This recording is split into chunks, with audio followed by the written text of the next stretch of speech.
तो dear friends, the biblical manhood और womanhood के आज के ये सेशन जो है इस धारावाहिक के थर्ड है, यानी कि तीसरा आज का ये सेशन है। भाग वन में यदि आप सबों को याद होगा, हमने देखे थे जेनेसिस उत्पत्ति अध्याय 1 से लेकर में से कि नर और नारी को समान रूप से परमेश्वर ने हमें सृजे हैं, अपने स्वरूप में समानता और योग्यता में हम समान हैं। लेकिन साथ ही साथ परमेश्वर ने नर को नेतृत्व करने का जिम्मेदारी को दिया है। इस विषय को हमने पार्ट 1 में देखे थे और फिर भाग 2 में हमने देखे थे बाइबल आधारित पुरुषत्व और नारीत्व के परिभाषा और चित्रण को, जिसे हमने लास्ट टाइम देखे थे। और आज इस धारावाहिक का फाइनल सेशन है। आज हम पुरुष नेतृत्व के संबंध में जो महिला सेवकाई के जो मूल्यवान और महत्वपूर्ण विषय है उनका संबंध को हम आज देखने जा रहे हैं। तो सबसे पहले सेवकाई जो शब्द है यह एक व्यापक शब्द है, सर्विस मिनिस्ट्री, जो कि सेवा और सेवकाई के विचार को व्यक्त करता है। जैसे उदाहरण के लिए लूका अध्याय 10:40 में मार्था अपनी सेवा या सेवकाई के कारण विचलित थी, और जिस सेवा का वर्णन वहां किया गया है मार्था के संबंध में, उसे उस सेवा को भोजन तैयारी की सेवा हम कह सकते हैं। और फिर इस संदर्भ में सेवकाई जो है, सेवकाई का अर्थ है कि मेज परोसना, क्योंकि सेवकाई शब्द व्यापक शब्द है। सेवा और सेवकाई ये तमाम विषय इसमें शामिल है, ये बहुत ही ब्रॉड टर्म है, इसलिए मेज परोसना को भी सेवकाई के संबंध में इस्तेमाल किया गया। लूका अध्याय 8 में हम देख पाते, वहां हमें बताया गया कि कई महिलाओं के बारे में जो यीशु मसीह और प्रेरितों के सेवा वो लोग कर रही थी, और जिस विशिष्ट सेवकाई में वे लगी थी वे कोई मेज के विषय में नहीं, वरन वहां पे वो लोग जो है आर्थिक सहयोग प्रदान कर रहे थे। और पहला पत्रस 4:10 में बताया गया है कि जिसको जो वरदान मिला है वो उसे परमेश्वर के नाना प्रकार के अनुग्रह के भले भंडारियों के समान एक दूसरे की सेवा में लगाए। और पौलुस भी कहते हैं पहला कुरिन्थियों अध्याय 12:5 में, और सेवा के कई प्रकार है परंतु प्रभु एक ही है।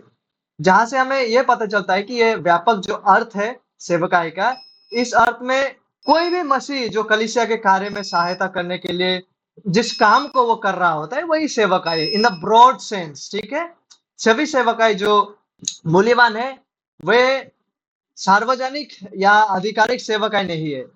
इसका मतलब यह है कि हर सेवकाई जो है वो पासवानी करने का सेवकाई या अध्यक्षता का सेवकाई नहीं है। जैसे कि फॉर एग्जांपल मेज में सेवा करना, आर्थिक सहायता प्रदान करना, भूखों को आहार खिलाना, विश्वासियों की ओर से जब इन कार्यों को किया जाता है, ये भी इस सच्चाई को भी वचन जो है सेवकाई करके नाम देते हैं। लेकिन आज जिस विशेष सेवकाई के बारे में हम देखने जा रहे हैं वो उस प्रकार का अनऑफिशियल सेवकाई नहीं है, उन प्रकार का सेवकाई नहीं है जैसे कि मेज में सहायता करना या आर्थिक सहयोग करना। लेकिन विशेषकर जिस सेवकाई के विषय में आज हम बात करने जा रहे हैं वो है आधिकारिक सेवकाई, और विशेषकर पुरुष नेतृत्व के संबंध में महत्वपूर्ण और मूल्यवान महिला सेवकाई के बारे में आज हम देखने जा रहे हैं। और बाइबल में से हम तमाम जो तर्क है जो लोगों के द्वारा दिए गए हैं उनका आज हम मूल्यांकन करने जा रहे हैं। हम उन लोगों का व्याख्या और तर्कों को विचार करेंगे। सबसे पहले शुरू उन लोगों का व्याख्याओं से हम करेंगे जो सोचते हैं कि सेवकाई में महिलाओं पर कोई सीमा या रेस्ट्रिक्शंस नहीं है। किस प्रकार का सेवकाई? पब्लिक मिनिस्ट्री, जैसे कि कलीसिया में अध्यक्षता का सेवकाई, प्राचीन होने का सेवकाई। तो हम उन लोगों का विचार, उन लोगों का व्याख्या, उन लोगों का तर्कों से शुरू करेंगे जो लोग सोचते हैं कि सेवकाई में, इस पब्लिक मिनिस्ट्री में महिलाओं के प्रति कोई सीमा या रेस्ट्रिक्शंस प्रतिबद्ध नहीं है। और फिर हम बाइबल में से इन तर्कों का मूल्यांकन करेंगे जो वो लोग देते हैं जो यह कहते हैं कि महिला लोग जो है पब्लिक मिनिस्ट्री में, कोई भी मिनिस्ट्री में, चाहे वो पासवानी का मिनिस्ट्री हो या अध्यक्षता का, प्राचीन होने का इत्यादि में, वो लोग अंश ले सकते हैं। जो लोग इस प्रकार का तर्क को देते हैं, सबसे पहले हम उनके तर्कों को देखेंगे जिन तर्कों को वो पेश करते हैं, और फिर हम बाइबल के आधार पर उन तर्कों को मूल्यांकन करेंगे ताकि हम इस सच्चाई को समझ सके कि कलीसियाई जीवन में पुरुष और महिलाओं का क्या संबंध है। पुरुष नेतृत्व के संबंध में महत्वपूर्ण और मूल्यवान महिला सेवकाई किस प्रकार से है या किस प्रकार का है, इसे हम पवित्र शास्त्र में से सर्वेक्षण करेंगे। लेकिन हम शुरू करेंगे उन लोगों के विचार और तर्क से जो यह कहते हैं कि सेवकाई के संबंध में, पब्लिक मिनिस्ट्री, ऑफिशियल मिनिस्ट्री के संबंध में महिलाओं के प्रति कोई रेस्ट्रिक्शंस नहीं है। तो सबसे पहले शुरू करते हैं सभी सेवकाइयों में महिलाओं को पूर्ण रूप से शामिल करने का तर्क। जो लोग इस तर्क को प्रदान करते हैं, वो लोग कहते हैं, शुरू करते हैं नबिया से, प्रोफेटेस यानी कि जो महिला भविष्यद्वक्ता है या महिला जो भविष्यवाणी करते हैं, वो लोग उदाहरण देते हैं, जैसे मिरियाम के विषय में, हुल्दा के विषय में और दूसरे अन्य महिलाओं के विषय में। और जो लोग महिलाओं पर सेवकाई में कोई भी प्रतिबंध या रेस्ट्रिक्शंस नहीं देखते हैं, वह तर्क देते हैं कि पुराने नियम और नए नियम दोनों के भविष्यद्वक्ता है, परमेश्वर के आधिकारिक संदेश वाहक थे। पुराने नियम और नए नियम दोनों में महिलाओं ने स्पष्ट रूप से नबियों के रूप में कार्य किए हैं। उदाहरण के रूप में मिरियाम, हुल्दा और अन्य कई जो महिलाएं रहे हैं जिन्होंने नबिया के रूप में कार्य किए हैं। जैसे मिरियाम के विषय में निर्गमन 15 में आप पाएंगे, हुल्दा के विषय में दूसरा राजाओं, दूसरे महिलाओं के विषय में यशायाह, कि ये औरतें जो है उन्होंने नबिया के रूप में कार्य किए हैं।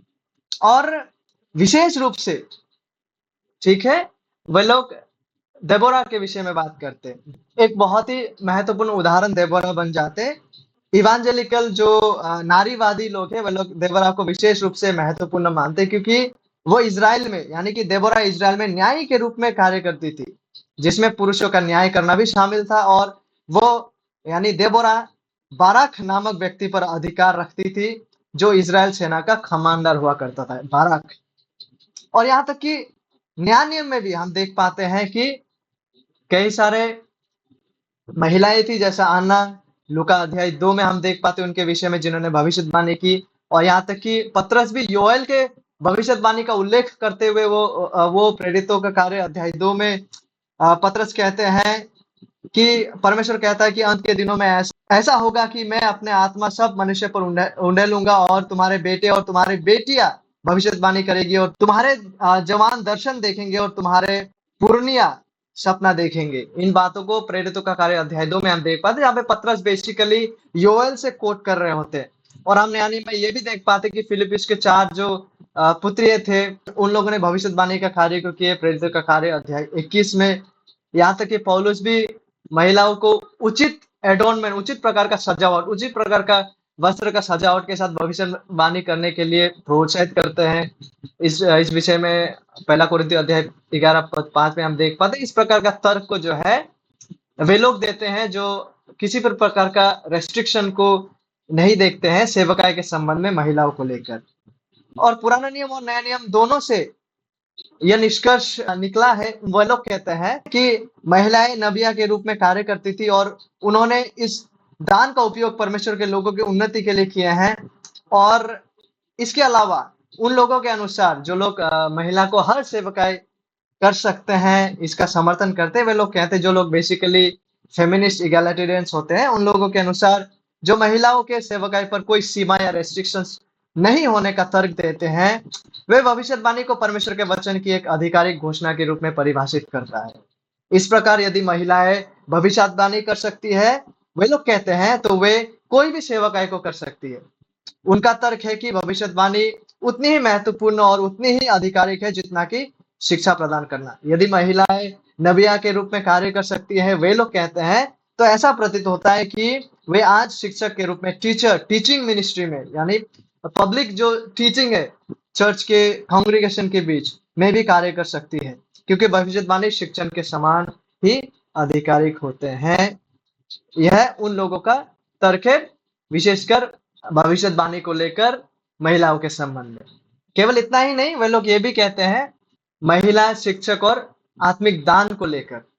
जो लोग सेवकाई में महिलाओं की ओर से कोई भी रेस्ट्रिक्शंस को नहीं देते, वो आगे ये भी तर्क देते हैं कि महिला लोग जो है वो टीचर्स के रूप में, शिक्षक रूप में कार्य करते हैं। जैसे कि प्रिसिला और एक्विला के संबंध में, प्रिसिला जो कि एक फीमेल रही है, प्रेरितों का कार्य अध्याय 18:26 में, इन दोनों ने जो है उन्होंने अपोलोस को शिक्षा, इन पदों में हम देख पाते हैं प्रेरितों का कार्य की, कि वे लोग अपोलोस को शिक्षा दे रहे हैं, उनको साइड में ले जाकर किस प्रकार से सुसमाचार को और बेहतर तरीके से सिखाया जा सकता है, उस विषय में वो लोग अपोलोस को शिक्षा देते हैं।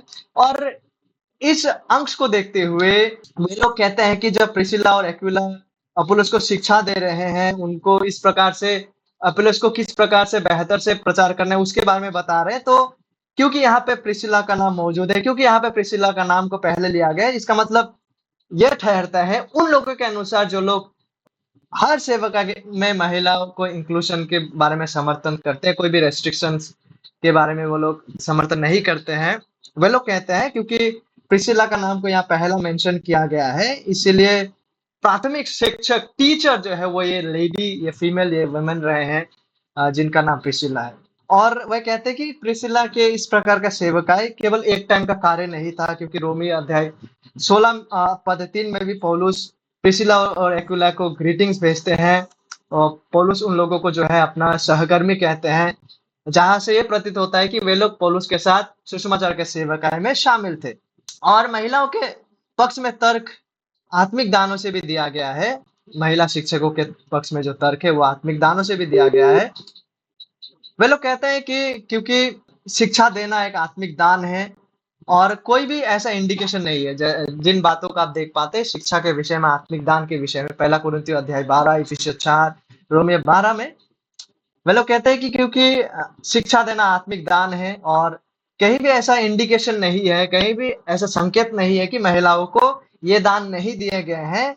और क्योंकि प्रिसिला भी जो एक लेडी है, जो एक फीमेल है, वुमन है, उन्होंने भी अपना इस गिफ्ट को इस्तेमाल करते हुए अपोलोस को शिक्षा दिए हैं।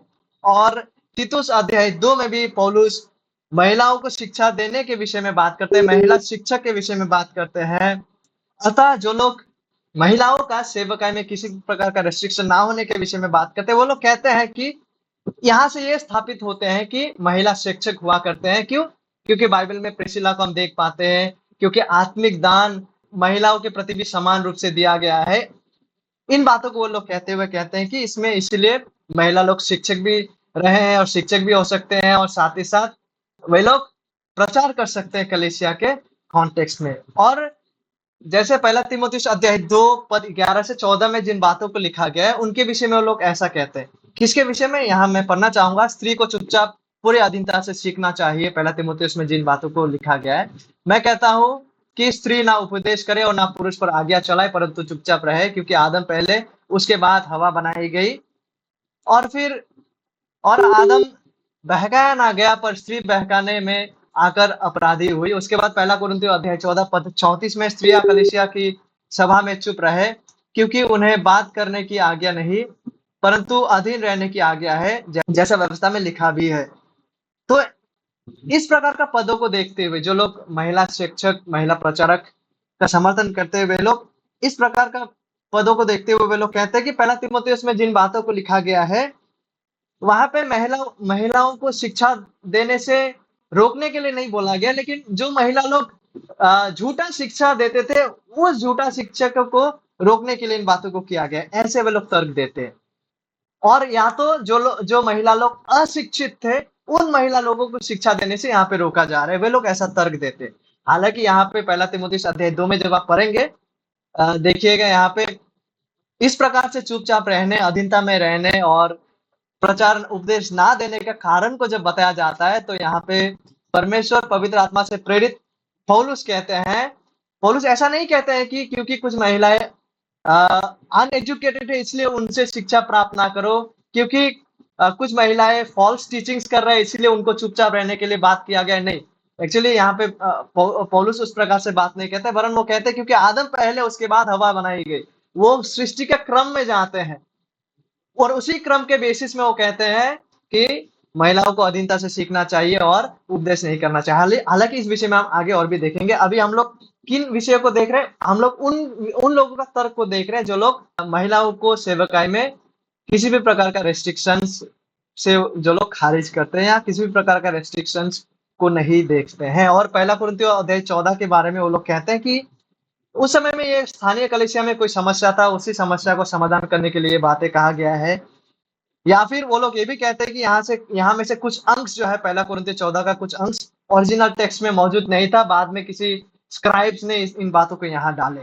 तो इस प्रकार का तर्क वो लोग देते हुए कहते हैं कि महिला शिक्षकें हो सकते हैं, महिला शिक्षकें थे, और आत्मिक दान क्योंकि दिया गया है शिक्षा देने का, अतः वुमेन टीचर्स हो सकते हैं, वुमेन टीचर्स रहे हैं, वुमेन प्रॉफिट्स रहे हैं, अतः वुमेन आज भी प्रोफेसी और टीचिंग में हिस्सा ले सकते हैं, कोई भी रोक नहीं है, कोई भी इन ऑफिसेस में कोई भी रेस्ट्रिक्शंस नहीं है। और आगे वे लोग ये भी तर्क देते हैं कि महिला लोग जो थे वे लोग फेलो वर्कर्स और लेबरर्स थे, यानी कि वे लोग सेवकाई में सहकर्मियां थे। रोमी अध्याय 16 पद 3 में पौलुस प्रिसिला को सहकर्मी कह के बुलाते हैं, और इसी सहकर्मी शब्द को पौलुस तीमुथियुस का संबंध में भी इस्तेमाल करते हैं, अपोलोस का संबंध में भी, और कई तमाम लोगों के संबंध में भी इस्तेमाल करते हैं, जैसे तीतुस। और वे लोग कहते हैं कि हम जानते हैं तीमुथियुस या अपोलोस या तीतुस, जिनको पौलुस सहकर्मी करके संबोधित कर रहे हैं, वे लोग पौलुस के साथ सेवकाई में शामिल है। अतः इसका मतलब ये भी है कि क्योंकि पौलुस प्रिसिला को भी सहकर्मी कह के बुला रहे हैं, इसका मतलब प्रिसिला भी उस लीडरशिप का हिस्सा में शामिल थे। और केवल प्रिसिला एकमात्र वो औरत नहीं है, वे लोग कहते हैं, जिनको पौलुस सहकर्मी करके बुलाते हैं। लेकिन फिलिपियों अध्याय 4 पद 2 में हम देख पाते हैं युवदिया और सिंतिके को भी जो है पौलुस प्रभु में होकर सहकर्मी करके उन लोगों को बुलाते हैं। और फिर पौलुस पहला कुरिन्थियों अध्याय 16 पद 15 और 16 में कहते हैं, हे भाइयों, तुम स्तिफनुस के घराने को जानते हो कि वे अखाया को पहले फल है और पवित्र लोगों की सेवा के लिए तैयार रहते हैं। इसलिए मैं तुमसे विनती करता हूं कि ऐसों के अधीन रहो, वरन हर एक के जो इस काम में परिश्रमी और सहकर्मी है। और वे लोग कहते हैं कि जैसे कि हमने देखे हैं कि प्रिसिला, योदियो और सिंतिके, उन लोगों को सहकर्मी करके बुलाया गया है। और यहाँ पे स्तिफनस नामक व्यक्ति और उनके साथ जो लोग सहकर्मी है, उन लोगों का अधीन में रहने के लिए कलीसिया को बताया जा रहा है। अतः इसे ये प्रतीत होते हैं, इसे ये पुष्टि होता है, वे लोग कहते हैं कि यहाँ पे कलीसिया जो थे, वे लोग प्रिसिला और तमाम जो औरतें थे, वे लोग कभी अधीन में थे, क्योंकि वे लोग सहकर्मी थे, वे लोग एल्डर्स और लीडरशिप के भूमिका में थे। देयरफॉर अतएव लोग ऐसे भी थे जो लोग उनके अधीन में थे, क्योंकि वे लोग पौलुस के सहकर्मी थे। क्योंकि सहकर्मी से ये लोग यहाँ कहते हैं कि सहकर्मी का मतलब है जो लोग पौलुस के साथ काम किए, मतलब जो लोग लीडर्स या एल्डर्स रहे हैं। अतः कलीसिया को उन लोगों का अधीन में रहने के लिए कहा गया है। सहकर्मी में औरतें भी शामिल थे, सहकर्मी क्योंकि औरतें हैं, देयरफॉर औरतें लीडर्स लोग थे। इसीलिए यहाँ से ये प्रतीत होते हैं, ये पुष्टि होते हैं, वे लोग कहते हैं कि महिला लोग जो है, क्योंकि वो लोग सहकर्मियां थे, वो लोग लीडरशिप के पोजीशन में थे। ये उन लोगों का तर्क है। किन लोगों का तर्क?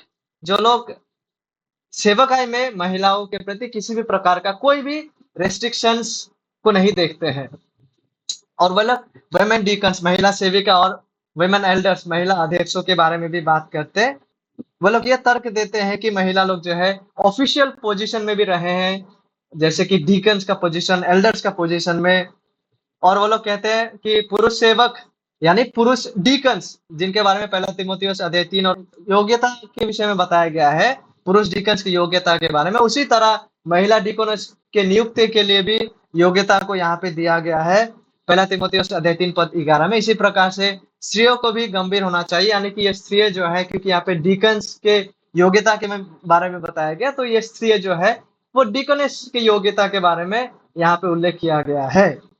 और इस बात को भी प्रमाण के रूप में प्रस्तुत किया गया है कि महिलाएं अध्यक्ष की तरह काम कर सकती है। डिकॉन्स के साथ साथ वो लोग एल्डर्स, अध्यक्ष के ऑफिस में भी शामिल है, ऑफिस एल्डर्स का ऑफिस में भी वो लोग काम कर सकते हैं।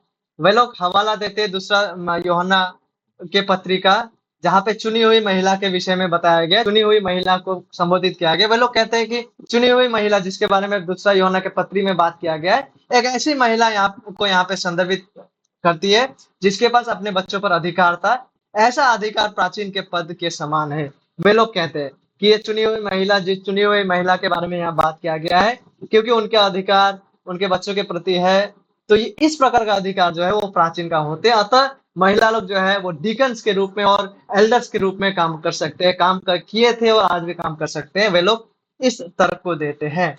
साथ में कुछ लोग यह भी सोचते हैं कि पौलुस तीतुस अध्याय 2 पद 3 में महिला प्राचीनों की बात कर रहे हैं। हालांकि हम आगे चल के देखेंगे यहाँ पे महिला प्राचीनों की बात नहीं किया जा रहा है। और वो लोग वुमेन अपोस्टल्स, महिला प्रेरित के बारे में भी बात करते हैं। अक्सर ये दावा किया जाता है कि महिलाएं भी प्रेरित के रूप में कार्य करती थी। कहाँ से ये बात पता चल रहे हैं उन लोगों को? रोमियो अध्याय 16 पद 7 का वो लोग उल्लेख करते हैं यहाँ पे देखिए यूनियस के बारे में उल्लेख किया गया है, जो मेरे कुटुंबी है और मेरे साथ कैद हुए थे और प्रेरितों में नामी है। प्रेरितों में नामी है कौन? यूनियस। कुछ लोगों ने कहा कि इस नाम यूनियस का अनुवाद यूनियस पुलिंग यानी मेल जेंडर के बजाय यूनिया यानी कि स्त्रीलिंग किया जाना चाहिए, क्योंकि यूनियस नाम जो है ये नाम, काइंडली जिसका अगर ऑडियो म्यूट नहीं है काइंडली म्यूट कीजिएगा। तो ये जो यूनियस नाम है, जूनियस नाम, ये नाम डिबेटेबल नाम है कि क्या ये नाम जेंडर के बेस में पुरुष होना चाहिए या महिला होना चाहिए। लेकिन इन लोगों के अनुसार वो लोग कहते हैं, कुछ लोगों ने कहा कि ये जो यूनियस नाम है वो जेंडर में मेल होने के बजाय यूनिया होना चाहिए, स्त्रीलिंग किया जाना चाहिए। और वे लोग इस बेसिस में ये तर्क कहते हैं, वे लोग इस बेसिस में ये तर्क को करते हुए कहते हैं कि यहाँ से पता चलता है कि यहाँ प्रेरितों में लगभग निश्चित रूप से एक महिला भी शामिल थी। संक्षेप में सेवकाई में महिलाओं पर कोई भी प्रतिबंध ना होने के तर्क देने वाले लोग आखिरकार वे लोग कहते हैं महिलाओं ने नबिया के रूप में कार्य किए, प्रोफेटस के रूप में, और इस तरह का सेवकाई शिक्षण के समान आधिकारिक है। महिलाओं के पास सभी आत्मिक दान है और इसमें शिक्षण और नेतृत्व के दान शामिल है। वास्तव में नया नियम में इस बात के प्रमाण है कि महिलाओं ने डीकन्स, प्राचीन और प्रेरित के पद संभाले थे। यह सारा सबूत सुषमाचार में महिलाओं को सहकर्मी के रूप में पौलुस द्वारा नामित किए जाने के अनुरूप है। अतः वे लोग कहते हैं सेवकाई में महिलाओं को सीमित करने वाले अंशों को उस स्थिति से समझा जा सकता है जिसे पौलुस संबोधित करता है, और इसीलिए इसका उपयोग महिलाओं पर प्रतिबद्ध रेस्ट्रिक्शंस लगाने के लिए नहीं किया जाना चाहिए। वे लोग आखिरकार कहते हैं कि क्योंकि बाइबल में हम देख पाते हैं वुमेन प्रोफेटिस रहे हैं, वे लोग कहते हैं वुमेन एपोस्टल्स रहे हैं, वुमेन एल्डर्स रहे हैं, वुमेन डीकन्स रहे हैं, इसलिए वे लोग कहते हैं कि काइंडली जिसका ऑडियो म्यूट नहीं है आप म्यूट कर लीजिएगा। तो हम लोग आगे बढ़ते हैं। तो वे लोग कहते हैं उन लोगों की ओर से इन पदों को लाते हुए वे लोग कहते हैं कि क्योंकि वुमेन प्रोफेट्स रहे हैं, क्योंकि वुमेन डीकन्स रहे हैं, वुमेन एल्डर्स रहे हैं, क्योंकि स्पिरिचुअल दान समान रूप से दिए जाते हैं, क्योंकि वुमेन टीचर्स रहे हैं, क्योंकि वुमेन अपोस्टल्स रहे हैं, इसीलिए वुमेन लोग समान रूप से अध्यक्षता के काम, हर इन कामों में शामिल हो सकते हैं, हर इन सेवकायों में शामिल हो सकते हैं। और जहां कहीं भी बाइबल महिलाओं पर रेस्ट्रिक्शंस लगाते हैं, वे लोग कहते हैं कि उन रेस्ट्रिक्शंस को इस तरह से देखा जाना चाहिए कि वे आज हमारे लिए लागू नहीं होते, वे केवल उन दिनों के लिए, उन निर्दिष्ट कॉन्टेक्स्ट में केवल वहीं तक वो सीमित थे। इन बातों को वे लोग कहते हैं। तो आइए अभी आगे बढ़ते हुए हम इन सारे बातों को जो है, इन सारे तर्क और विषयों को हम बाइबल से मूल्यांकन करेंगे, ठीक है। और हम देखेंगे सेवकायों में महिलाओं पर कुछ रेस्ट्रिक्शंस का तर्क, कुछ प्रतिबंधों का तर्क। सारे रेस्ट्रिक्शंस ने, सारे सेवकायों में रेस्ट्रिक्शंस नहीं, लेकिन कुछ सम रेस्ट्रिक्शंस का तर्क। और हम इन सारे विषयों को, चाहे वो प्रोफेट्स का हो या डीकन्स का, उन्हें बाइबल में से हम अब मूल्यांकन करने जा रहे हैं। हम बाइबल में से इन्हें एग्जामिन करेंगे और हम देखेंगे सावधानी से कि सेवकायों में महिलाओं पर कुछ प्रतिबंधों या रेस्ट्रिक्शंस को दिए गए हैं। देखिए पिछले व्याख्यान, इससे आगे जो व्याख्या को हमने देखे उनमें सही ढंग से दिखाया गया है कि महिलाओं ने पुराने नियम और नए नियम दोनों में सेवकायों में भिन्न भिन्न प्रकार से भाग लिया है। लेकिन सवाल यह है कि क्या उन तर्कों के द्वारा यह साबित किया गया है या यह साबित हुआ है कि सेवकाई में महिलाओं पर कोई रेस्ट्रिक्शन नहीं लगाया गया है। वहां पे तर्क यह दिया गया है कि महिला लोग भिन्न भिन्न प्रकार से सेवकाई में उन लोगों ने योगदान को दिए हैं। लेकिन इससे आगे का जो तर्कों को हमने देखे वहां पे हम ये नहीं देख पाते हैं कि उन तर्कों से ये साबित होते हुए कि सेवकाइयों में महिला पर कोई रेस्ट्रिक्शंस नहीं लगाया गया है।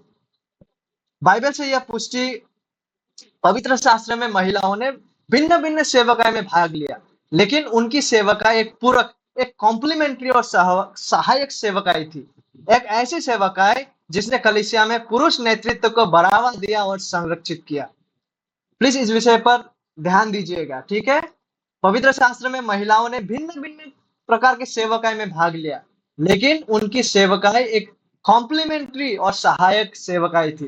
एक ऐसी सेवकाई जिसने कलीसिया में पुरुष के नेतृत्व को बढ़ावा दिया और पुरुष के नेतृत्व को संरक्षित किया। और इस प्रकार कलीसिया में महिलाओं की सेवकाई उल्लेखनीय, मूल्यवान और महत्वपूर्ण थी। लेकिन महिलाओं की सेवकाई ने कभी भी पुरुष नेतृत्व को प्रतिस्थापित नहीं किया, यानी कि पुरुष नेतृत्व को रिवर्स नहीं कर दिया, पुरुष नेतृत्व को बदल नहीं दिया। इसके बजाय इसने, यानी कि महिला सेवकाई ने पुरुष नेतृत्व के समर्थन के रूप में कार्य किया। और यह दृष्टिकोण महिलाओं के लिए सभी सेवकाई को खारिज नहीं करता है। इसके बजाय यह महिलाओं की सेवकाई को पूरक, कॉम्प्लीमेंट्री और सहायक के रूप में देखता है। आइए शुरू करते हैं मूल्यांकन करना बाइबल में से नबिया के विषय में, महिला प्रोफेटिस के विषय में। हमने अभी अभी मिरियम के विषय में सुने हैं, हुल्दा के विषय में, दूसरे महिलाओं के विषय में, देबोरा के विषय में, नए नियम में अन्ना के विषय में, योएल के भविष्यवाणी, फिलिपस के कन्याओं के विषय में, पौलुस के प्रोत्साहन के विषय में हमने सुने हैं। तो नेतृत्व के आधिकारिक पदों पर महिलाओं को पूरी तरह से शामिल करने के लिए सबसे मजबूत तर्कों में से एक शास्त्र में महिला द्वारा निभाई गई भविष्यवाणी की भूमिका से उपजा है, जैसे देबोरा ने कार्य किया। फिर भी भविष्यवाणी से प्राप्त साक्ष्य वास्तव में महिलाओं के लिए एक सहायक और पूरक भूमिका का संकेत देता है। यह इस बात को दर्शाते हैं कि पुरुष और महिलाओं के बीच भूमिका में भिन्नता को बनाए रखा जा सकता है। यह सच है और हम ये स्पष्टता से देख पाते हैं कि महिला लोगों ने बाइबल में भविष्यवाणी किए हैं, नबिया के रूप में उन लोगों ने कार्य किए हैं। ये बाइबल के पेजेस से स्पष्ट है। यहां तक कि महिलाओं ने पुरुष को भी भविष्यवाणी किए हैं, नबिया के रूप में काम किए हैं, पुरुष के सामने भी। यह भी बाइबल से स्पष्ट है। लेकिन इस विषय को समझने के लिए हमें पहला कुरिन्थियों अध्याय 11 पद 2 से 16 का सहायता लेना चाहिए, जो बहुत ही क्रूशियल बन जाते हैं। और पहला कुरिन्थियों अध्याय 11 पद 2 से 16 में मुख्य रूप से क्या है पौलुस का चिंता, जब वो पहला कुरिन्थियों अध्याय 11 पद 2 से लेके 16 का बातों को करते हैं। यह है कि जो महिलाएं भविष्यवाणी करती है वे उचित सजावट या श्रृंगार, उचित एडोनमेंट के साथ ऐसा करता है। पौलुस इस बात को लेकर चिंतित क्यों है कि वह कैसे सजी हुई है। पहला कुरिन्थियों अध्याय 11 पद 2 से लेकर 16 में हम देख महिला भविष्यवाणी करने का एक प्रकार का वहां पे सच्चाई को हम देख पाते, लेकिन वहां पे एडोनमेंट, सजावट, श्रृंगार के विषय में भी बताया गया कि उचित रूप से, ताकि वे लोग एडोन करें अपने आप को। जैसे कि हम लोग आज भी देख पाते, कई औरतें ना सर पे जो है अपना दुपट्टा हो या रुमाल को रखती है ना, सही प्रकार के एडोनमेंट को करने के लिए यहाँ पे कहा गया है। तो पौलुस इस बात को लेकर चिंतित क्यों है कि जब महिलाएं भविष्यवाणी करे तो उसे सही, उचित श्रृंगार के साथ करे, क्योंकि एक महिला का श्रृंगार, क्योंकि एक महिला का एडोनमेंट पुरुषों के साथ उसके रिश्ते के बारे में कुछ कहता है, कुछ बताते हैं। इसीलिए यहाँ पे एडोनमेंट किस प्रकार, जब भविष्यवाणी भी कर रहे होते हैं तो किस सजावट के साथ करना चाहिए महिलाओं को, उसके बारे में यहाँ बताया गया। ये इसलिए महत्वपूर्ण है क्योंकि एक महिला का इस प्रकार का एडोनमेंट, इस प्रकार का जो श्रृंगार है, वो पुरुषों के साथ उनके संबंध, रिश्ते के बारे में कुछ कहता है। और इस सच्चाई को समझने के लिए हमें पहला कुरिन्थियों 11 पद 3 को देखना है। यह एक कुंजी की तरह काम करता है, जहां पर लिखा हुआ है, परंतु मैं चाहता हूं कि तुम यह जान लो कि हर एक पुरुष का सिर मसीह है, हर एक पुरुष का सिर मसीह है, और स्त्री का सिर पुरुष है। स्त्री का सिर हेड कौन है? पुरुष है, और मसीह का सिर परमेश्वर है। इस प्रकार पौलुस, अर्थात परमेश्वर पौलुस के द्वारा चाहता है कि स्त्रियां उचित रूप से सजावट, उचित रूप से श्रृंगार करे, क्योंकि यह श्रृंगार, क्योंकि इस प्रकार का सजावट दर्शाता है कि एक स्त्री पुरुष नेतृत्व के अधीन है। इसलिए यहाँ पे पौलुस महिलाओं को भविष्यवाणी करने से नहीं रोक रहे हैं, लेकिन उन्हें भविष्यवाणी का अनुमति इस प्रकार से दे रहे हैं ताकि वो लोग उचित श्रृंगार के साथ, उचित सजावट के साथ उसे करे, क्योंकि यह श्रृंगार यह दर्शाते है कि एक स्त्री पुरुष सिर, पुरुष प्रधानता, पुरुष नेतृत्व के अधीन है। क्योंकि जिस प्रकार से पुरुष का सिर मसीह है, उसी प्रकार से स्त्री का सिर पुरुष है। यहां तक कि भविष्यवाणी करते समय भी उन्हें इस प्रकार का सजावट को रखना है। और जिस प्रकार से वह महिला लोग सजी हुई है, उसे पता चलता है कि पुरुष सिर है, यानी पुरुष नेतृत्व और अधिकार में है। हमारे अध्ययन के लिए निहितार्थ यहाँ से स्पष्ट है। और पौलुस पुष्टि करता है कि स्त्रियां भविष्यवाणी कर सकती है, लेकिन भविष्यवाणी करने की प्रक्रिया में भी उन्हें इसे इस तरह से और ऐसे आचरण के साथ करना चाहिए जो पुरुष प्रधानता, पुरुष सिर, पुरुष नेतृत्व, पुरुष हेडशिप का उल्लंघन ना करे। क्या हम इस सच्चाई को यहाँ पर देख पा रहे हैं? महिलाओं ने भविष्यवाणी के भूमिका को निभाए, इसका मतलब ये नहीं है कि पुरुष का जो नेतृत्व का जिम्मेदारी है उसको उलटफेर कर दिए हैं। नहीं, क्योंकि जिस प्रकार से पुरुष का सिर मसीह है, स्त्री का सिर पुरुष है। दैट्स व्हाई यहाँ तक कि जब महिला लोग भविष्यवाणी करते थे, उन्हें उचित श्रृंगार, उचित सजावट के साथ उसे करना था। इसीलिए भविष्यवाणी करने की प्रक्रिया में भी उन्हें इसे इस तरह से और इस आचरण के साथ करना चाहिए जो पुरुष मेल हेडशिप, नेतृत्व का उल्लंघन ना करे। इसी बात को यहाँ से पौलुस स्थापित करता है। और जब हम देबोरा के विषय में उल्लेख किए गए बातों को मनन करने लगते हैं, देबोरा ने जो भूमिका को निभाया है, क्या वहां पे हम इस सच्चाई को देख पाते हैं कि वहां भी पुरुष प्रधानता को उल्लंघन नहीं किया गया है, लीडरशिप, मेल लीडरशिप को उल्लंघन नहीं किया गया है? आइए इस विषय में भी देखते हैं। देबोरा का भूमिका पुरुष नेतृत्व की धारणा के साथ सामंजस्य में था। ठीक है, देबोरा ने जो भूमिका को निभाया, उन्होंने उनका भूमिका ने पुरुष नेतृत्व को खारिज नहीं किया, पुरुष नेतृत्व को प्रतिस्थापित नहीं किया, लेकिन पुरुष नेतृत्व के धारणा के साथ वो हार्मनी, सामंजस्य में रहे हैं। जब देबोरा को दिया गया जिम्मेदारी को देबोरा निभा रही थी। हमें कैसा पता चलता है कि देबोरा का जो भूमिका है, हालांकि देबोरा ने भविष्यवाणी का कार्य को किया, लेकिन उसके बावजूद उन्होंने पुरुष नेतृत्व का स्थान को नहीं लिए, वरन पुरुष नेतृत्व की धारणा के साथ सामंजस्य में है। देबोरा के विषय में जहां वर्णन किया गया है, वही में से हम देखने जा रहे हैं कुछ विषयों को जहां से ये बातें स्पष्ट हो जाते हैं। देबोरा का कार्य एक विशेष अद्वितीय कार्य रहे हैं। देबोरा ने जो कार्य को किए हैं वो एक स्पेशल केस रहे हैं, क्योंकि वह न्यायियों में एकमात्र न्यायी प्रतीत होती है जिसका कोई भी सैन्य कार्य नहीं थे, मतलब वार, लड़ाई लड़ने का कार्य नहीं थे, जैसे कि बाकी न्यायियों का रहे हैं। और क्योंकि देबोरा को प्रभु से एक संदेश मिला था और उसी संदेश को उन्होंने बाराक को कहा था, यानी देबोरा को परमेश्वर एक संदेश भेजते हैं कि बाराक नामक आर्मी का कमांडर को क्या करना है। इस बात को जो है परमेश्वर देबोरा को कहते हैं, काम बाराक को करना है, युद्ध में बाराक को जाना है। इस बारे में परमेश्वर देबोरा से बाराक को कहलाते हैं। इसीलिए हम वहां भी देख पाते हैं कि जिम्मेदारी को निभाने के लिए वो दायित्व बाराक को दिया गया था।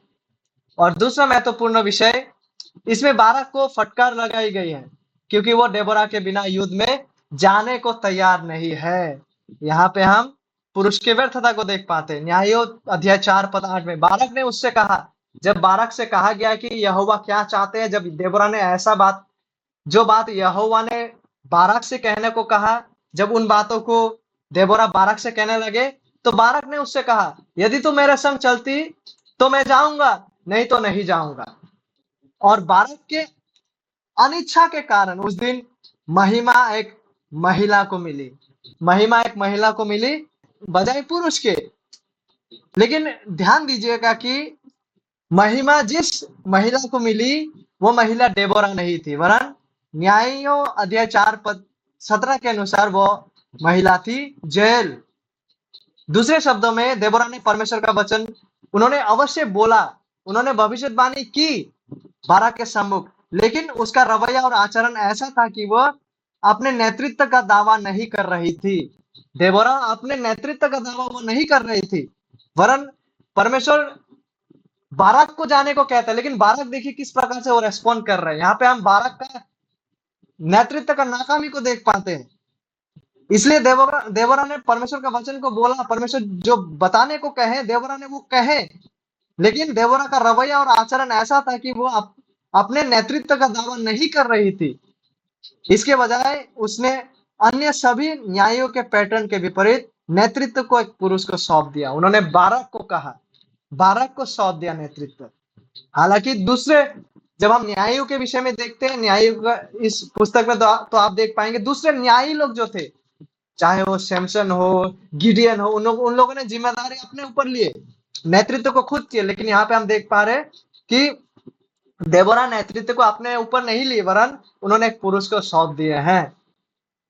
और तीसरा महत्वपूर्ण विषय, चाहे वो देबोरा हो या हुल्दा हो या मिरियम, उनके भविष्यवाणी का जो अभ्यास प्रैक्टिस रहे हैं वो दूसरे पुरुष भविष्यद्वक्ताओं से भिन्न और अलग थे। जैसे यशाया, यिर्मयाह, यहेजकेल और दूसरे जो बुलाए गए पुरुष भविष्यद्वक्ता लोग थे, उन लोगों ने किस प्रकार से भविष्यवाणी की पुरातन नियम में हम देख पाते हैं। उन लोगों ने पब्लिक सेवकाई की, पब्लिक मिनिस्ट्री, यानी कि पब्लिक तरीके से उन लोगों ने लोगों के सम्मुख में आते हुए उन लोगों ने भविष्यवाणी की। परमेश्वर ने उनसे उनसे जो कहने को कहे, उन लोगों ने खुले तौर पर पब्लिक तरीके से लोगों के सामने आकर उन लोगों ने घोषणा की, भविष्यवाणी की।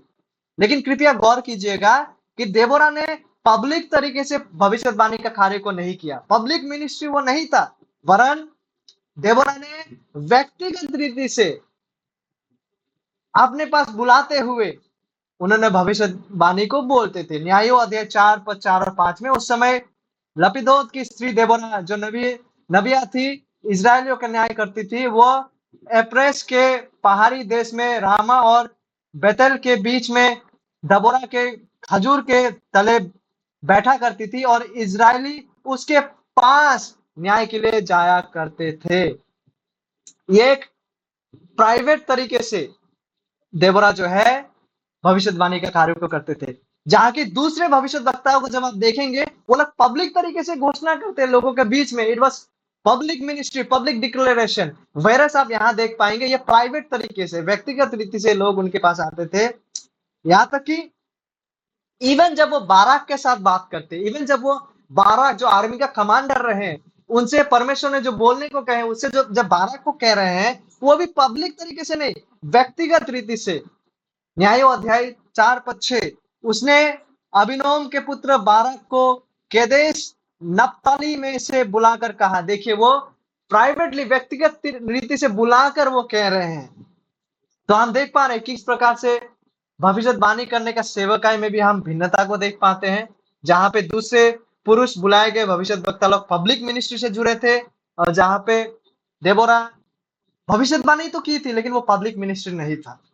इंडिविजुअल, पर्सनली लोग उनके पास आया करते थे, और केवल उनके क्षेत्र में नहीं। लेकिन जब आप हुल्डा के बारे में भी देखेंगे, दूसरा राजाओं अध्याय 22 में, वे भी इंडिविजुअल तरीके से परमेश्वर के द्वारा दिया गया भविष्यवाणी को वो भी बोली थी, पब्लिक प्रोक्लेमेशन नहीं। उन्होंने पर्सनली भविष्यवाणी को एक्सप्लेन करते थे।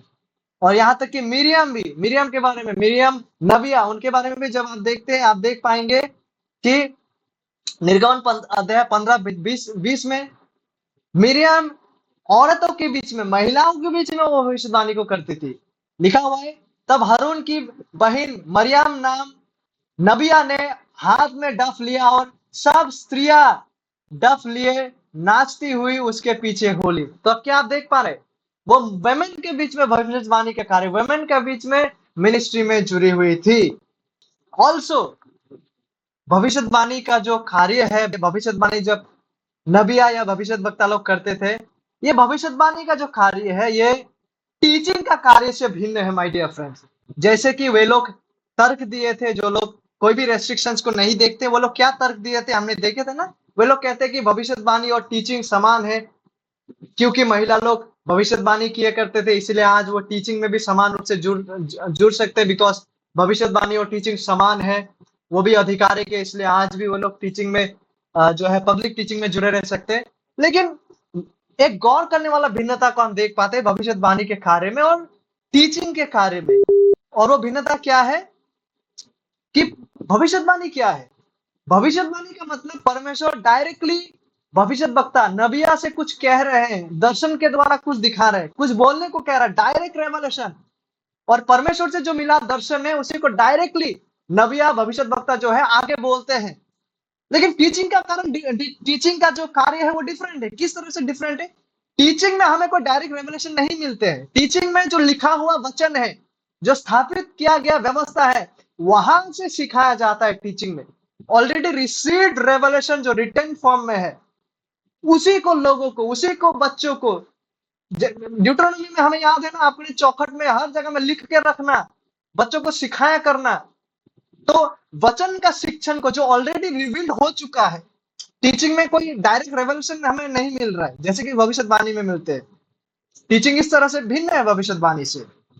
इसीलिए एक भविष्यवक्ता जो है, जरूरी नहीं है कि वो टीचर का ऑफिस में शामिल हो या टीचर का ऑफिस और भविष्यवाणी का ऑफिस सेम हो।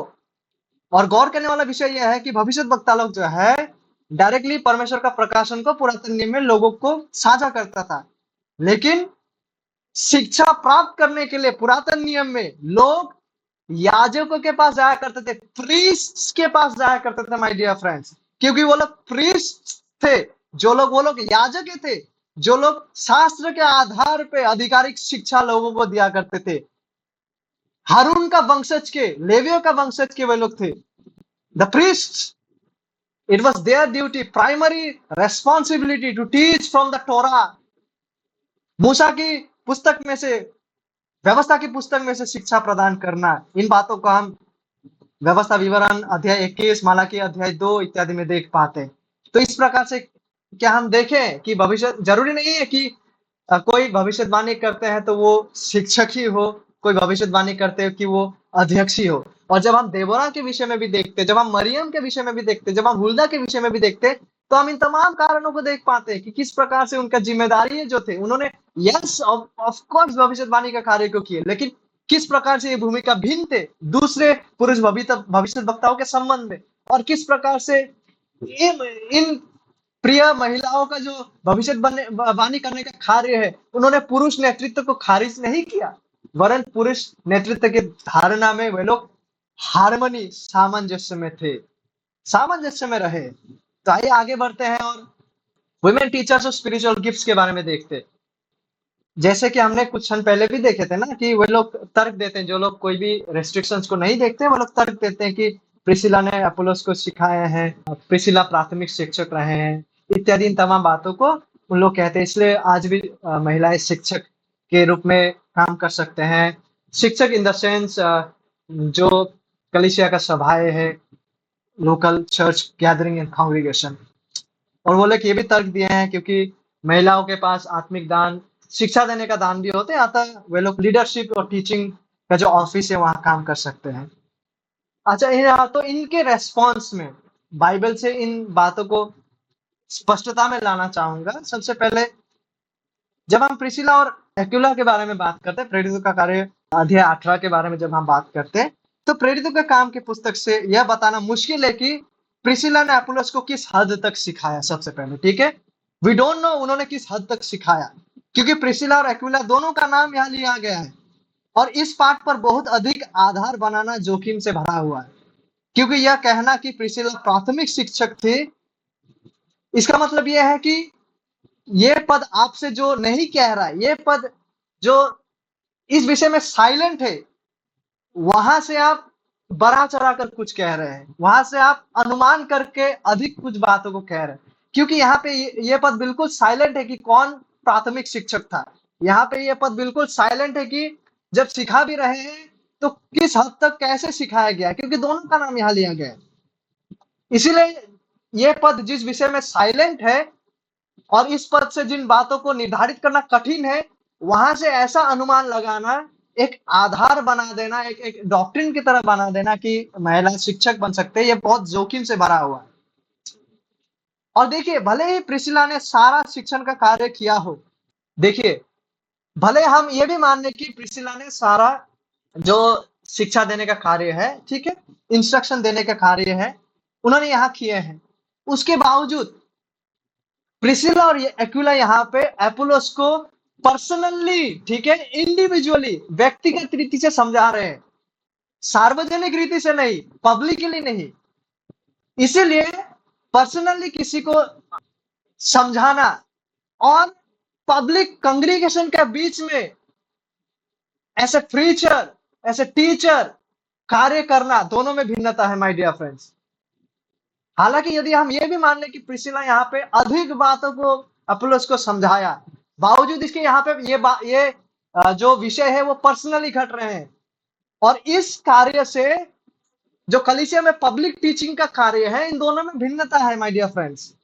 पर्सनली किसी को समझाना एक विषय है और पब्लिकली चर्च का कांग्रेगेशन में प्रचार करना दैनंदिन जीवन में as a preacher and as a teacher कलीसिया का सभा में, that is totally a different work. क्योंकि जब हम पुरातन नियम में भी देखते हैं, पहले शमूएल अध्याय 25 में आप देख पाएंगे, अबीगैल दाऊद को वो सलाह देते हैं, वो दाऊद को सिखाते हैं, दाऊद उनका सुझाव को मानते हैं, लेकिन इसका मतलब ये नहीं है कि अबीगैल दाऊद के जगह में नेतृत्व का जिम्मेदारी को ले लिए हैं।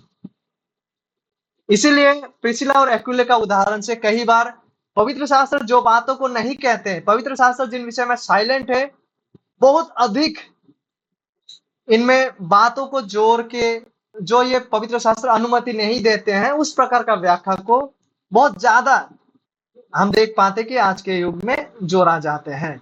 और पौलुस जिस शब्द का उपयोग करते हैं, जब तीतुस अध्याय 2 पद 3 और 4 में जब वो कहते हैं, मैं इन पदों को स्लाइड में नहीं रखा हूं, मैं पढ़ना चाहूंगा। इसी प्रकार बुरी स्त्रियों का चाल चलन पवित्र लोगों सा हो, वे दोष लगाने वाली और पियक्कर नहीं पर अच्छी बातें सिखाने वाली हो, ताकि वे जवान स्त्रियों को चेतावनी देती रहे कि अपने पतियों और बच्चों से प्रीति रखे। यहाँ पर भी जब हम तीतुस अध्याय 2 पद 3 में देखते हैं, यहाँ पर भी आप जब देखते हैं 3 और 4 में, इस संदर्भ में भी जब महिलाएं शिक्षा दे रही है, यहाँ पे महिलाओं को शिक्षा दे रहे हैं माय डियर फ्रेंड्स। कलीसिया का मिक्स गैदरिंग में नहीं, वरन जो बुजुर्ग महिलाएं हैं, वो जो जवान महिला है, उन लोग को शिक्षा देने के बाद यहाँ पे किया गया है। और आत्मिक दानों के संबंध में भी पर्याप्त सावधानी से बातों को नहीं बताया गया है।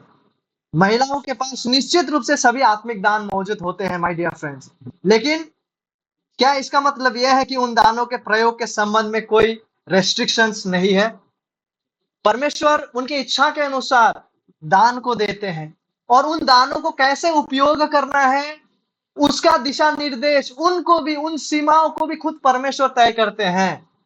यस, इसमें कोई संदेह नहीं है कि महिलाओं के पास भी सभी आत्मिक दाने मौजूद होते हैं, शिक्षा देने का इत्यादि, लेकिन इसका मतलब ये नहीं है कि परमेश्वर ने कोई रेस्ट्रिक्शन या सीमा नहीं रखे हैं। यदि पहला तीमुथियुस अध्याय 2 पद 11 से 15, जैसे कि यहाँ पे स्त्रियों को चुपचाप पूरी अधीनता से सीखने के बारे में बताया गया है, स्त्री ना उपदेश करे और ना पुरुष पर आज्ञा चलाए, पर तो चुपचाप रहे, इन बातों को जो बताया गया है, यदि जिस प्रकार से हम लोग इस समझ को रखते हैं, हम जिस प्रकार से इस विश्वास को रखते हैं, हम मतलब जो लोग इस बात का समर्थन करते हैं कि वुमेन को दाने दिए गए हैं, लेकिन कुछ जगहों में रेस्ट्रिक्शंस को दिया गया है उन दानों को उपयोग करने के संबंध में। यदि हम जो लोग इस बात से सहमत है, ठीक है, यदि हम पहला तीमुथियुस अध्याय 2 पद 11 से 15 को उसी तरह से देखते हैं जैसे कि पौलुस यहाँ पे कहते हैं, तो महिलाएं पुरुषों पर शिक्षा के अपने आत्मिक दान का सार्वजनिक रूप से प्रयोग नहीं कर सकते हैं। पब्लिक टीचिंग ऑफ स्क्रिप्चर जो कि मिक्स क्राउडेड चर्च का गैदरिंग, तो उसमें इन पदों के अनुसार उस जगह में जो है रेस्ट्रिक्शन दिया गया है। इसका यह मतलब नहीं है कि महिलाओं के पास शिक्षण या नेतृत्व का दान नहीं होते हैं, बात वो नहीं है। यस, शिक्षा देने का, नेतृत्व करने का दान है, लेकिन विषय यह है कि उन्हें मुख्य रूप से अन्य महिला और बच्चों के बीच उन दानों का प्रयोग करना है। कौन सा दान? नेतृत्व करने का दान, शिक्षा प्रदान करने का दान को महिलाओं को किन लोगों के बीच में इसको इस्तेमाल करना है? तीतुस अध्याय 2 पद 3 और 4 के अनुसार दूसरे महिलाओं के बीच और साथ में बच्चों के बीच में। तो यह विचार कि महिलाओं को अन्य महिलाओं के साथ नेतृत्व और शिक्षण के अपने उपहार का प्रयोग करना चाहिए, यह पवित्र शास्त्र के साथ मिलन में है। तीतुस अध्याय 2 पद 3 और 4 के साथ आत्मिक दानों पर पौलुस की शिक्षा से यह निष्कर्ष निकालना अनुचित है कि सेवकाई में महिलाओं पर कोई सीमा नहीं है। और आगे बढ़ते हुए जब हम वुमेन फेलो वर्कर्स और लेबरर्स के विषय में कई बाइबल पदों का हवाला दिया गया है जिसमें महिलाओं को सहकर्मी बताया गया है, और क्योंकि महिलाओं को सहकर्मी बताया गया है तो निष्कर्ष यह ठहराया गया है कि क्योंकि पौलुस तीमुथियुस को भी सहकर्मी बुलाए हैं, तीतुस को भी सहकर्मी बुलाए हैं, और महिलाओं को भी उन्होंने सहकर्मी बुलाए हैं, तो इस बात से लोगों ने यह निष्कर्ष ठहराया है क्योंकि पौलुस एल्डर्स को भी सहकर्मी बुला रहे हैं और महिला को भी सहकर्मी बुला रहे हैं। अतः लोगों ने इसका यह अर्थ निकाले हैं कि इसका मतलब यह है कि महिला लोग भी अध्यक्ष और प्राचीन और एल्डर्स होते हैं। लेकिन बात वो नहीं है। बात वो इसलिए नहीं है क्योंकि इस बात को समझने का कोशिश कीजिए। सभी पुरुष सभी पुरुष इंसाने हैं। सभी पुरुष इंसान हैं। All man are humans. इसका मतलब ये नहीं है कि सभी मनुष्य पुरुष है। क्या हम समझ पा रहे हैं? इसका मतलब ये है कि सारा पुरुष जिनके बारे में पौलुस उल्लेख करते हैं, चाहे वो तीमुथियुस हो, तीतुस हो, वे लोग अध्यक्ष की जिम्मेदारी में थे। इसका मतलब ये नहीं है कि सारे लोग जिनको पौलुस सहकर्मी बुला रहे हैं सभी अध्यक्ष सारे वे अध्यक्ष या प्राचीन हैं, क्योंकि इन शब्दों का इस्तेमाल अक्सर नेतृत्व करने वाले पुरुषों के लिए किया जाता है और क्योंकि पहला कुरिन्थियों अध्याय 16 में कलीसिया को ऐसे लोगों के अधीन रहने के लिए कहा गया है। इसीलिए यह अनुमान लगाया गया है कि कलीसिया में महिला के पास नेतृत्व का भूमिका है। लेकिन यह तर्क तभी विश्वसनीय इस तर्क पर हम तभी विश्वास कर सकते हैं। यह तर्क तभी विश्वसनीय है जब यह सहकर्मी शब्द नेतृत्व के पदों के लिए तकनीकी शब्द है। देखिए, नेतृत्व करने का जो जिम्मेदारी है, नेतृत्व करने का जो पद है, उसे बाइबल में तकनीकी रूप से टेक्निकली अध्यक्ष या प्राचीन ऐसा करके बुलाया गया है। लेकिन सहकर्मी जो शब्द है, यह सहकर्मी शब्द नेतृत्व करने का शब्द का तकनीकी शब्द नहीं है। यानी सहकर्मी शब्द का मतलब जरूरी अर्थ से नेतृत्व नहीं है। जैसे कि नेतृत्व शब्द का मतलब अध्यक्ष है, उसी प्रकार समान रूप से सहकर्मी शब्द का मतलब अध्यक्ष नहीं है माय डियर फ्रेंड्स, क्योंकि सहकर्मी शब्द नेतृत्व के पदों को व्याख्या करने के लिए तकनीकी शब्द नहीं है। सहकर्मी जैसे शब्दों के इस्तेमाल से यह स्पष्ट है कि महिलाओं ने सुसमाचार सेवकाई में महत्वपूर्ण भूमिका निभाई है, लेकिन इन शब्दों से ही उनके सेवकाई की प्रकृति का अनुमान लगाना अनुचित है। सहकर्मी शब्द अस्पष्ट है।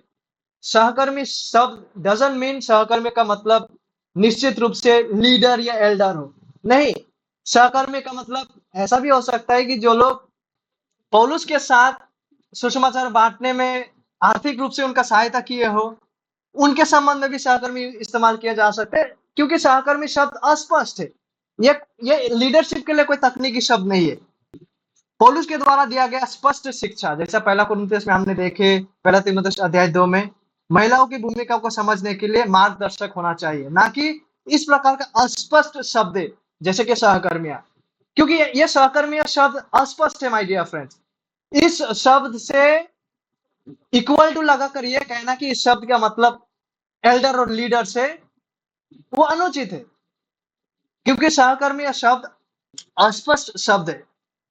इसलिए महिलाओं की भूमिका को समझने के लिए हमें पहला कुरिन्थियों अध्याय 11, पहला कुरिन्थियों अध्याय 14, पहला तीमुथियुस अध्याय 2 का सहायता लेना चाहिए, जहां पे महिलाओं की भूमिका के बारे में स्पष्टता से बताया गया है, ना कि ऐसा अस्पष्ट शब्दों का सहारा लेना चाहिए जो पुरुष के साथ पूर्ण नेतृत्व साझा करने वाली महिलाओं के विचार का समर्थन करने के लिए बहुत अस्पष्ट है। उदाहरण के लिए, महिला पुरुष नेतृत्व का उल्लंघन किए बिना, ठीक है, इस बात को समझिए कि एक महिला लीडर हुए बिना, एक महिला अध्यक्ष हुए बिना भी सहकर्मी हो सकते हैं। कैसे? यदि एक महिला नबिया और डिकनेस है, वो डिकोनेस हो सकती है। डिकोनेस मतलब वे जो प्रचार का काम नहीं करते, लेकिन कलीसिया में तमाम प्रैक्टिकल नीड्स में, प्रैक्टिकल जरूरतों में सहायता प्रदान करते हैं। तो एक महिला डिकोनेस हो सकते हैं जो कलीसिया में प्रचार नहीं करते डिकोनेस, बावजूद इसके एक डिकोनेस सहकर्मी हो सकते हैं। क्योंकि एक सहकर्मी की तरह वो सहायता कर रहे हैं, लेकिन डिकोनेस इज नॉट लीडर। डिकोनेस एल्डर नहीं है। उसी प्रकार नबिया और डिकोनेस हो सकती है और पुरुष नेतृत्व का उल्लंघन किए बिना वो एक महिला सहकर्मी भी हो सकते हैं, और फिर भी निश्चित रूप से ऐसा महिलाएं जो है सहकर्मी हो सकते हैं। और बहुत संभवत इसी अर्थ में पौलुस ने प्रिसिला और तमाम लेडीज लोगों को जो है सहकर्मी करके बुलाए होंगे, क्योंकि सहकर्मी शब्द कोई लीडरशिप के लिए तकनीकी शब्द नहीं है। जो डिकोनेस सहायता करते हैं, जो नबिया उचित रूप से पुरुष नेतृत्व को मद्देनजर रखते हुए भविष्यवाणी का कार्य को किए हैं, वह भी सहकर्मी है। डिकोनेस सहकर्मी है। बट डिकोनेस प्राचीन नहीं है, डिकोनेस अध्यक्ष नहीं है, डिकोनेस कलीसिया में प्रचार नहीं करते हैं। तो ये संभव है कि कोई सहकर्मी है, बगैर लीडर हुए भिन्न भिन्न अन्य जिम्मेदारियों को, सुषमाचार की जिम्मेदारियों को निभाते हुए। तो इसीलिए ऐसे अस्पष्ट शब्दों का सहारा लेते हुए महिला नेतृत्व के बारे में बिल्कुल 100% तरीके से समर्थन करना अनुचित है। और वुमेन डिकॉन्स, महिला सेविका और वुमेन एल्डर्स, तो पुरुष सेवक हमने देखे हैं, पुरुष सेवक की तरह महिला डिकनेस की नियुक्ति के लिए पवित्र शास्त्र में लिखा गया है।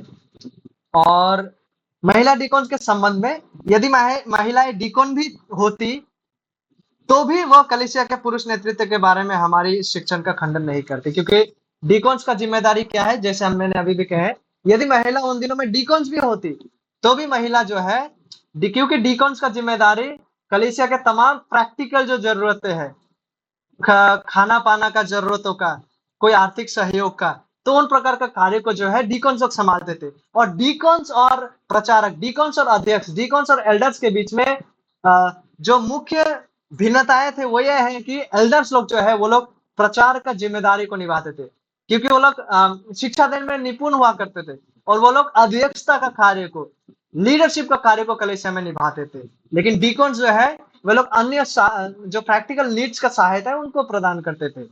इसलिए यदि महिला लोग डिकोनेस भी हुआ करती थी, अगर वो लोग डिकोनेसिस भी है, तो भी इससे जो पुरुष नेतृत्व है, जो मेल हेडशिप है, मेल लीडरशिप है, वो खारिज नहीं होते हैं। क्योंकि महिला डिकोनेस होते हुए भी, वे लोग ऐसे डिकोनेस नियुक्त होते हुए भी जो है मेल हेडशिप का सच्चाई को बनाए रख सकते हैं।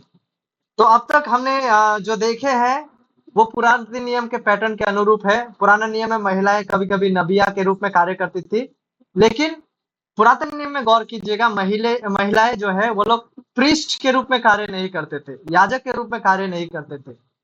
ओल्ड टेस्टामेंट में वो लोग नबिया के रूप में काम करते थे, लेकिन प्रीस्ट के रूप में नहीं। नए नियम में महिलाएं नबिया और संभावक डिकोनेस के रूप में कार्य करती थी, लेकिन वो लोग प्राचीन और अध्यक्ष के रूप में कार्य नहीं करती थी। और जब अध्यक्ष या महिला प्राचीन के विषय में बताया गया, दूसरा यूहन्ना में जब चुनी हुई महिला के विषय में बात की गई, वहां पे वे लोग कहते हैं कि यहाँ पे महिला एल्डर के बारे में बताया गया है। तो यह भी एक बहुत ही धुंधला व्याख्या है माय डियर फ्रेंड्स, क्योंकि वहां पे कहीं भी यह संकेत नहीं है कि वो वहां पे महिला अध्यक्ष के बारे में बताया गया है। और जब तीतुस अध्याय 2:3 में महिला को सिखाने के बारे में बताया गया है, वहां पर भी जो है महिला लोग अन्य महिलाओं को सिखाते हैं, उसके बारे में बात किया गया है, ना कि वुमेन एल्डर्स के बारे में।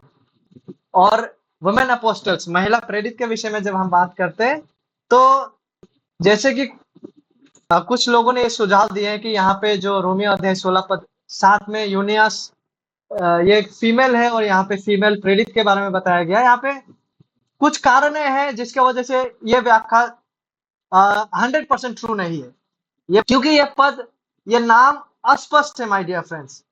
यहाँ पे कोई 100% दावा करके नहीं कह सकता है कि यूनियास फीमेल ही है। ये वर्ड जो है वो 100% क्लियर नहीं है इस व्यक्ति का जेंडर को लेकर। इसलिए इस सिंगल वर्ड्स को मद्देनजर रखते हुए 100% ये महिला ही है ऐसा व्याख्या करना अनुचित है, क्योंकि यहाँ पे 100% क्लैरिटी नहीं है। ये पद अस्पष्ट है वेदर ये व्यक्ति पुरुष है या वो महिला है। और यदि यह व्यक्ति महिला भी होती, यदि यह व्यक्ति प्रेरित भी होती, तो नया नियम के इस संदर्भ में पौलुस जिस प्रकार का प्रेरित है और बाकी जो 12 प्रेरित लोग थे वे लोग जिस प्रकार का प्रेरित थे, उससे ये प्रेरित सब भिन्न है, उससे ये प्रेरित भिन्न है। पौलुस के साथ साथ बाकी 12 प्रेरित के बारे में उल्लेख किया गया, उन प्रेरितों के लिए जो प्रेरित नाम को, उपाधि को इस्तेमाल किए गए हैं, वो प्रेरित शब्द और इस प्रेरित शब्द में भिन्नता है। इस प्रेरित शब्द का मतलब है जो मैसेंजर है, जो प्रतिनिधि को करते हैं, जो मैसेंजर, जो संवाद का वाहक है। जरूर रूप से ये रोमियो अध्याय 16:7 का ये जो प्रेरित शब्द है, ये 12 प्रेरितों के लिए इस्तेमाल किया गया, एग्जैक्ट वही अर्थ के साथ ये प्रेरित शब्द नहीं है। यदि ये यूनिया अगर वो फीमेल नाम भी होते, फिर भी ये यहाँ पे समस्या इस पे होता कि ये प्रेरित शब्द जो है वो मैसेंजर को दर्शाते हैं। इट कुड मीन मैसेंजर या रिप्रेजेंटेटिव, जैसे कि दूसरा कोरिन्थियों अध्याय 8 पद 23 में इस्तेमाल किया गया है, फिलिपियों अध्याय 2 पद 25। किसी भी स्थिति में यह पद इतनी अस्पष्ट है, ये पद अस्पष्ट है माय डियर फ्रेंड्स, जेंडर को लेकर और इस प्रेरित टर्म को लेकर। इसलिए इसका उपयोग तकनीकी अर्थ में यह धारणा स्थापित करने के लिए नहीं किया जा सकता कि यहाँ पे महिला प्रेरित ही थी। इसके विपरीत यह उल्लेखनीय है कि यीशु ने एक भी महिला प्रेरित का चयन या नियुक्ति नहीं किए थे, और नए नियम में अन्य स्पष्ट रूप से प्रेरित व्यक्ति लोग जिनको प्रेरित के संबोधित किया गया है, वे लोग सभी पुरुष है, पौलुस के जैसे। नए नियम में महिला प्रेरित का एक भी निर्विवाद उदाहरण नहीं दिया जा सकता। कहीं पर भी आप किसी भी पद पर को उल्लेख करते हुए आप क्लियरली एक्सप्लिसिटली ये नहीं कह सकते कि देखिए यहाँ पे महिला के संबंध में ये व्यक्ति 100% महिला है, ये और यहाँ पे जो प्रेरित शब्द इस्तेमाल किया गया है, ये प्रेरित शब्द 100% पौलुस के जैसे इस्तेमाल किया गया प्रेरित है। इस प्रकार का स्पष्टता के साथ नए नियम में महिला प्रेरित का एक भी निर्विवाद उदाहरण नहीं दिया जा सकता। आप स्पष्टता के साथ सामने नहीं ला सकते। यह भी कहा जाना चाहिए कि कुछ लोग जो सेवकाई में महिलाओं पर कोई प्रतिबंध नहीं होने का तर्क देते हैं, वे अलग अलग और अस्पष्ट पदों से तर्क देते हैं। उन लोगों का तर्क जो है महिलाओं को सारे सेवकाई में समर्थन करने का, उन लोगों का तर्क को आप देखेंगे माय डियर फ्रेंड्स, वो अस्पष्ट जो जहां पे पद अस्पष्ट है वहां से वे लोग इन तर्कों को लाते हैं, जैसे रोमियो अध्याय 6 16 पद 7 या प्रेरितों का कार्य अध्याय 18 जहाँ पे प्रिसिला एक्विला के बारे में बताया गया, वहां भी अस्पष्ट है बातें।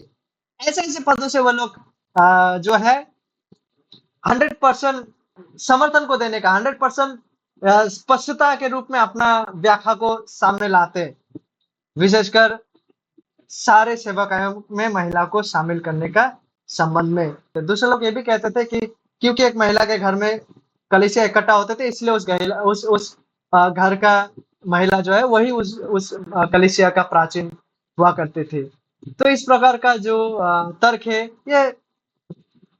ये तर्क ये इररिलेवेंट है, अप्रासंगिक है। आप इन प्रकार के तर्कों को भी सुनेंगे जो कि अप्रासंगिक यानी कि इररिलेवेंट है। किस प्रकार का तर्क? कि यीशु सामरी महिला से बात की, महिलाओं के साथ सम्मान से यीशु ने पेश आया और अपने पुनरुत्थान के बाद यीशु ने सबसे पहले महिलाओं से मिला।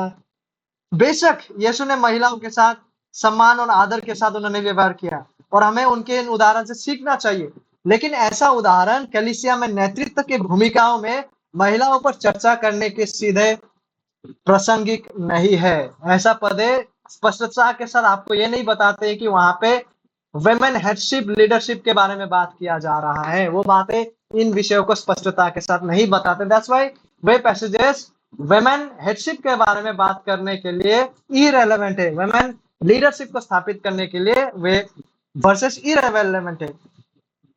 तो पुरुषों ने कभी-कभी पवित्र शास्त्र से कहीं आगे बढ़कर महिलाओं के बहुमूल्य सेवकाई में योगदान को दबा दिए हैं। हम देख पाते हैं कि इतिहास में ऐसा हुआ है और ऐसे अनगिनत सेवकाएं हैं जिनमें एक महिला पृथ्वी पर परमेश्वर के राज्य को आगे बढ़ाने के लिए जिनमें वो शामिल हो सकते हैं। बहुत सारे ऐसे सेवकाएं हैं माय डियर फ्रेंड्स जिसमें एक महिला शामिल हो सकते हैं, क्योंकि पृथ्वी में करोड़ों लोग अभी तक अविश्वास में हैं। उनमें से अधिकांश महिलाएं और बच्चे हैं। बहुत सारे सेवकाई है जिसमें महिला लोग जुड़ सकते हैं, चाहे वो सेवकाई सुसमाचार साझा करने का सेवकाई हो, चाहे वो सेवकाई एक पत्नी के रूप में पति का सहायता करने का सेवकाई हो, चाहे वो सेवकाई महिला अन्य महिला और बच्चों को शिक्षा देने का सेवकाई हो। हमें ऐसे महिलाओं की आज विश्वासी महिलाओं की बहुत अधिक जरूरत है कलीसियाओं में, क्योंकि कलीसियाओं में अधिकांश हम देख पाते हैं महिला और बच्चे शामिल है, महिला और बच्चे मौजूद है। इसलिए उनके बीच हमें ऐसे ऐसे विश्वासी महिलाओं की आवश्यकता है जो उनके बीच में काम करने के लिए इच्छुक है, जो बच्चों के बीच में काम करने के लिए इच्छुक है, जो अपने गवाह को बांटने के लिए इच्छुक है, जो जो दूसरों के साथ सुसमाचार साझा करने के लिए इच्छुक है, जो रोगग्रस्त व्यक्ति लोग है, जो बुजुर्ग व्यक्ति लोग है, उनकी सेवा करने के लिए इच्छुक है, जो एबॉर्शन के खिलाफ लड़ाई करने के इच्छुक है, जो अपने लेख के द्वारा परमेश्वर के बातों को लिख के साझा करने के लिए इच्छुक है, जो डिसेबल्ड लोगों को सहायता करने के लिए इच्छुक है, जो जो कंफ्यूज्ड और ट्रबल व्यक्ति लोग हैं, उन लोगों को काउंसलिंग प्रदान करने के लिए इच्छुक है, जो कलीसिया को आर्थिक रूप से सहायता प्रदान करने के लिए, मिशनरीज लोगों को सपोर्ट करने के लिए इच्छुक है, जो कलीसिया में नए-नए लोग आते हैं, उनको विजिट करने के लिए इच्छुक है, जो म्यूजिक मिनिस्ट्री के द्वारा अच्छे-अच्छे गीतों को लिखकर, अच्छे-अच्छे बाइबल आधारित गीतों को गाने के द्वारा में सेवकाई करने के लिए इच्छुक है, जो art, drama, theatre, youth ministry में कार्य करने के द्वारा अपना योगदान को देने में इच्छुक है। प्रोबेबली और एक बहुत ही महत्वपूर्ण भूमिका जिनमें महिलाएं शामिल हो सकते हैं, जो विवाहित महिला है वो है एक माम्मी के रूप में, एक पत्नी होने के रूप में वो ये जिम्मेदारी को निभा सकते हैं, ताकि वे जवान स्त्रियों को चेतावनी देती रहे कि अपने पति और बच्चों से प्रीति रखे। तीतुस अध्याय 2:4। और क्या ही त्रासदी है कि आज महिलाओं का ऐसा, विशेषकर ये भूमिका को ऐसे मदर एंड ऐसे वाइफ बहुत ही सेकंड कैटेगरी के रूप में देखा जाते हैं। हमें ऐसे ही विश्वासी महिलाओं की कितनी अधिक जरूरत है, जो बच्चों से प्रेम करती है और जो कलीसिया और स्कूलों में बच्चों के शिक्षा और उदाहरण के जरिए बढ़ाने में मदद करती है। बेशक महिलाओं द्वारा महत्वपूर्ण सेवकाएं के अन्य उदाहरण उल्लेख किया जा सकता है, लेकिन जैसे कि हमने देखा, एक आहत और खोई हुई दुनिया में संभावनाएं महिला सेवकाई के लिए, महिला मूल्यवान सेवकाई के लिए हम कह सकते हैं कि अनंत संभावनाएं हैं। केवल कुछ जगह में रेस्ट्रिक्शन है, लेकिन there are limitless opportunities my dear friends, जिनमें एक महिला सेवकाई में जुड़ सकते हैं। परमेश्वर ने महिलाओं को उनकी अपनी पूर्णता और संतुष्टि और परमेश्वर के महिमा के लिए विशेष सेवकाई के लिए योग्य बनाया। ऐसी सेवकाई मसीह के देह का निर्माण करता है, ताकि कलीसिया वास्तव में इस दुनिया में अपना काम को पूरा करने में प्रगति करते जाए। और आशा रखते हैं आज के इस विषय को हम समझ पाए हैं।